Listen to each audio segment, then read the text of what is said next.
6 minutos. Bien, vamos a empezar con la primera noticia que hemos encontrado en Infobae y me parece sumamente fundamental. El impacto económico de la crisis demográfica. Esta es una nota muy interesante porque se nos empieza a mostrar cómo esas políticas antinatalidad que ya hemos estado explorando, por cierto, cuando hice mis trabajos especiales aquí en YouTube sobre Alfred Kinsey o Margaret Sanger, cómo estas políticas antinatalidad están teniendo consecuencias no solo a nivel demográfico, en una merma del desarrollo de Occidente, sino incluso a nivel económico, donde esto implicaría un retroceso a nivel de productividad de los países más desarrollados. Lo que se nos dice aquí es que según un informe de la consultora McKinsey, que se publicó recientemente, miércoles pasado, citado por Financial Times, países como Reino Unido, Alemania, Japón y Estados Unidos deben duplicar el crecimiento de su productividad en las próximas décadas para mantener los niveles de vida que alcanzaron en la década de 1990. Y esto es claro, tienen que duplicar su productividad porque su natalidad se ha reducido a la mitad, literalmente se ha reducido a la mitad. El informe, que también incluye la gravedad que está atravesando en este momento Francia, Italia, España, yo agregaría Bélgica, Holanda, Suiza, que son países muy castigados por la inmigración sustitutiva, que luego también hablaremos de esto en otro bloque, pero aquí vemos que hay naciones que están siendo muy afectadas por la inmigración sustitutiva. Naciones que, lejos de estar en ese promedio de una tasa de natalidad de 2,1, que es el promedio de cantidad de hijos que debería tener una mujer en edad de reproducción, hay naciones que tienen incluso 1,1 en su tasa de natalidad. Regiones de Italia o de España que llegan a 0,9. Esto creo yo que tiene su gravedad.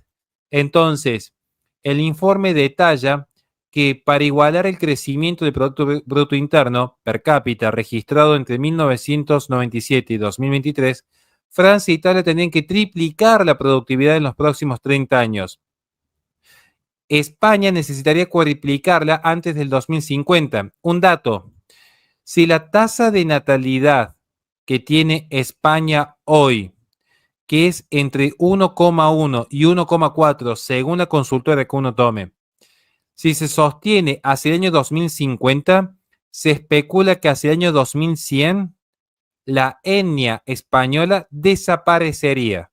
Es decir, solamente quedarían algunos mestizos o hijos de esta gran masa migratoria, pero el español per se, no me gusta usar este término, pero es para que se entienda.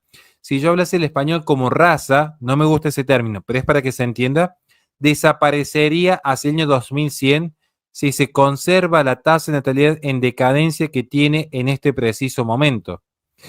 Y esto van a ver que marca una relación. Curiosamente, España necesita cuadriplicar su productividad si quiere mantener el mismo nivel de vida que tiene hoy. Hacia el año 2050 tiene que cuadriplicar su productividad. Este fenómeno, según destacó Chris Bradley, director de McKinsey Global Institute y coautor del estudio, pone en riesgo el flujo tradicional de riqueza entre generaciones, ya que los jóvenes no solo heredarán un crecimiento económico más lento, y esto sería una ruptura a lo que normalmente se ha entendido que a lo largo de la historia siempre la generación posterior tenía una mejor condición económica que la anterior. Esto era una tendencia marcada en la historia, al menos en los últimos siglos. Siempre nosotros teníamos un mejor pasar económico que nuestros padres. A ver, yo tengo 37 años y yo ya estoy terminando de hacerme mi propia casa, y mis padres cuando se casaron compraron su primer casa a una edad mucho más avanzada. Y sin ir más lejos, mis abuelos venían en una situación mucho más precaria. Entonces, siempre hay una tendencia en la sociedad a que cada generación tenga un mejor pasar económico que el anterior. Esto debido principalmente a la acumulación de riquezas dentro de la familia, algo que incluso denuncia Engels en su libro sobre el origen de la familia, la propiedad y el Estado. Pero parece que esto va a sucumbir. Parece que ese sueño de Engels de aniquilar la familia y la propiedad del Estado se está cumpliendo precisamente porque no se reproducen las familias. La crisis demográfica y sus implicaciones económicas, según el informe McKinsey, subraya que 2/3 de la población mundial vive en países donde las tasas de natalidad de la mujer están por debajo de la tasa de reemplazo, que es 2,1. Y esto es cierto. Esto es algo que veníamos advirtiendo hace tiempo, este número mágico. De hecho, yo hasta hace poco era parte del problema. Yo tenía solamente 2 hijos. Bueno, ahora gracias a Dios 3. Pero incluso uno mismo era parte de este problema. Uno mismo era parte de este problema. Eh, Esto vemos que hay países que están atravesando una grave crisis demográfica. Eh, China es un caso emblemático de la prohibición a tener más de un hijo, la política hijo único, al fortalecimiento político para que las familias tengan más de un hijo. Igual en China hay un caso muy particular que se vincula con su cultura y la rebelión que han tenido las mujeres, pero es materia de otro bloque. Pero vemos, por ejemplo, Japón quiere empezar a invertir en políticas pro natalidad, como ha hecho Hungría, y a Hungría el modelo le funcionó. A Hungría el modelo le funcionó, pero hay otros estados que están viendo cómo entran en conflicto por este punto. El envejecimiento de la población y la reducción de la fuerza laboral activa están desafiando los sistemas económicos y los contratos sociales que se desarrollan durante décadas de crecimiento demográfico. Según Bradley, este cálculo ya no se sostiene, lo que obliga a los gobiernos a buscar soluciones para luego evitar un colapso económico. Entre las posibles medidas, el informe sugiere una combinación de estrategias.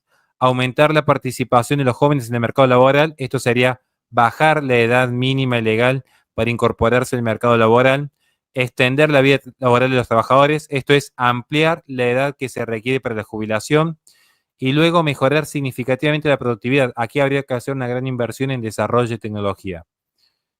Pero hay un problema mucho más complicado, que es nuevamente la natalidad. Por cierto, gracias si alguien nos quiere colaborar porque tengo que comprarme un mouse nuevo. Este está funcionando muy mal. Así que bueno, sigamos. Sigamos explicando. McKinsey calculó que en Europa Occidental la disminución de la proporción de personas en edad de trabajar podría reducir el PBI per cápita en un promedio de $10.000 durante los próximos 25 años. Este descenso afectaría directamente los niveles de vida que han sido un pilar en la economía desarrollada. Acá es donde vemos justamente que ciertas teorías liberales de un cálculo costo-beneficio individual no es siempre el mejor parámetro porque se escapan muchas variables. No siempre lo que para mí puede ser beneficioso, como el no reproducirme, significa que a la larga me vaya a beneficiar en algo. Quizás a la larga hasta me termine perjudicando. Y aquí tenemos el punto. Hoy aparece tecnología como la inteligencia artificial o la robótica que intentan compensar estos problemas y mantener la productividad. Podríamos decir que es una solución artificial. Veremos qué sucede. Tenemos también los datos que provienen de Japón, donde el 26% de las personas mayores de 65 años siguen en el mercado laboral, una cifra significativamente superior al 19% de Estados Unidos o el 4% de Francia, porque justamente ya se vuelve insostenible el sistema cuando no hay tasa de recambio, que es lo que está enfrentando Bélgica, Suiza, España, Italia. Hoy tenemos ciertamente que hay lo que se denomina en el informe un arrastre demográfico severo, inevitable, que afecta completamente la economía. Y sobre esto es con lo que tenemos que trabajar de cara al futuro, sinceramente. Así que bueno, esta es la noticia que hoy tenía para compartir con ustedes. Y espero sinceramente que les haya servido, que les haya ayudado. Muchísimas gracias a Elis Canales por su aporte y su ayuda. Dios le bendiga eternamente. Ahí estuvo la primera noticia. A ver qué preguntas hay. Sobre esta noticia sí estuve al tanto, no la he querido abordar porque ya la abordó Vania Tais en su canal, entonces sí, ella ya dio la noticia. Trato de dar noticias que normalmente otros medios no dan, en ese sentido, esa es mi política de trabajo. Trato de dar noticias que normalmente otros medios no dan. Em, pero sí, sabía y fue una buena medida. em, que se retire, porque demuestra que tenemos que hablar. Por ahí la gente me dice, ¿qué hace eso, Horacio, criticando tantas veces la iglesia? Porque si no hablamos nosotros, ¿quién va a hablar? Si nosotros no salimos a cuestionar a los obispos y cardenales progresistas, ¿quién lo va a hacer? Porque ese evento se estaba haciendo con el auspicio de la Universidad Católica. Pasa que hay mucha gente que por cuidar su buena fama y su espacio, no se animan a hablar de esos temas y criticar directamente a lo que está dentro de la iglesia. Entonces, pero Baña, por ejemplo, sí lo hizo muy bien y por eso, si quieren verlo, la noticia en cuestión, lo ven en su canal. Eh, ¿Qué noticia es esta, hermano? No conozco. ¿Sabes algo del anuncio del encubrimiento en Inglaterra? A ver, el MI6 ha estado involucrado en muchas tareas que no puedo mencionar públicamente, pero no sabría a qué te refería encubrimiento respecto a qué, porque hay juicios, por ejemplo, que han mostrado que el gobierno de Inglaterra tenía información respecto a los efectos adversos de los actos de amor y que nunca quisieron investigar, por ejemplo. Entonces, depende a qué te estás refiriendo. Bien, pasamos a otra noticia, si Dios, si quieren, si Dios así nos los permite. Pasamos a otra noticia.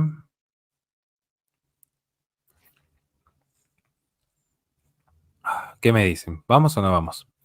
A ver. Hoy tengo una de Donald Trump con Mel Gibson. ¿Les parece?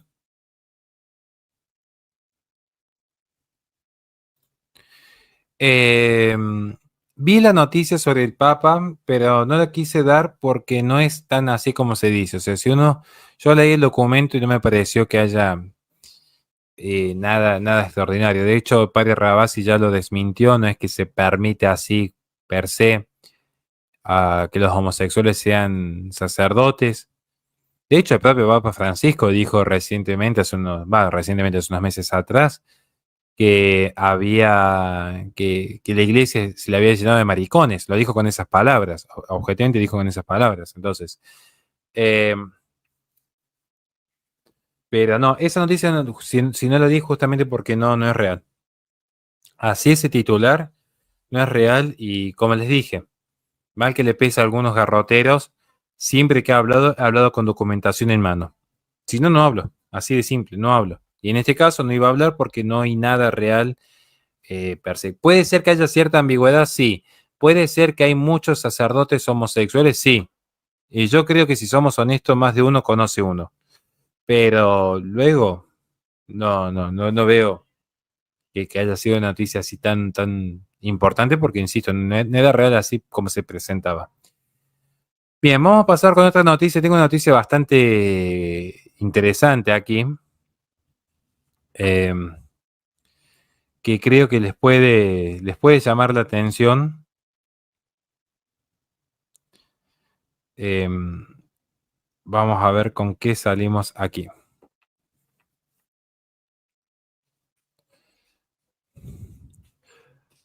Bien, empezamos entonces.